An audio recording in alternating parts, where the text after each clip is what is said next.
Imagine you trying to read one simple sentence, but suddenly your mind jumps to many different thoughts at once. You think about your phone, the noise around you, or something that happened earlier. Before you realize it, you have forgotten what you were reading. For many people, this is not an occasional problem. This is their everyday experience, and this is what living with ADHD can feel like. So, hi guys! Before I begin, I would like to mention that I have researched ADHD using credible sources such as academic journal, medical organizations, and educational websites.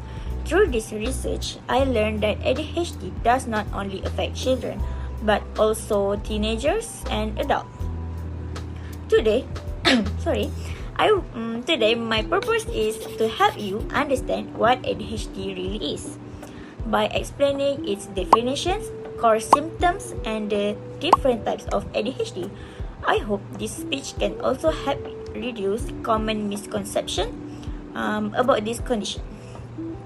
First, let us understand what ADHD is.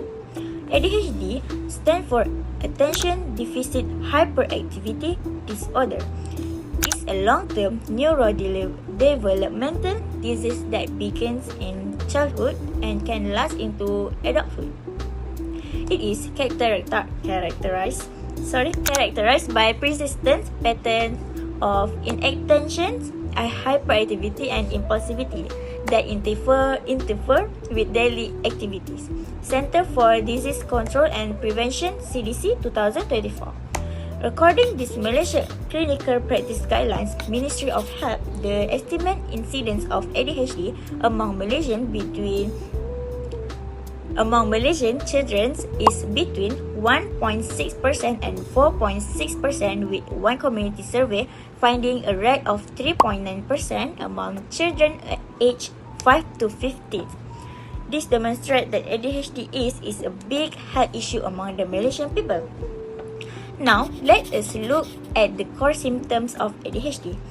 Individuals with ADHD may struggle to pay attention, follow direction, keep organization, or sit still. These behaviors are not the result of laziness or lack of intelligence. Rather, they are associated with variance in brain activity and development, particularly in areas that control focus and self-regulation. According to the Mayo Clinic, October 14, 2015, people with inattentive ADHD frequently seem to be daydreaming, miss details, and struggle to finish tasks, particularly those linked to school or the workplace. Now that you know what is ADHD and the symptoms, let's move on to the second idea, which is types of ADHD. There are 3 types of ADHD, each with different patterns of symptoms. The first type is inattentive ADHD. These types involve difficulty sustaining attention, being easily distracted, forgetfulness, and struggling to stay organized. According to the Cleveland Clinic, October 2002, people with inattentive ADHD frequently have trouble paying attention to details or make careless mistakes, find it difficult to stay focused on work or in discussions, that may struggle to finish tasks, miss deadlines, or lose or misplace things needed for tasks, like that. The second type is hyperactive impulsive ADHD. Symptoms of this type include excessive movement, fidgeting, restlessness, and impulsive behavior. According to Pantai Hospital ADHD 2024, children with ADHD may exhibit hyperactivity or overactivity, impulsive behavior, and problems such as poor social skill, difficulty making friends, poor emotional regulation, and proclivity for accidents, or an inability to follow direction. The third and the most common type is combined ADHD.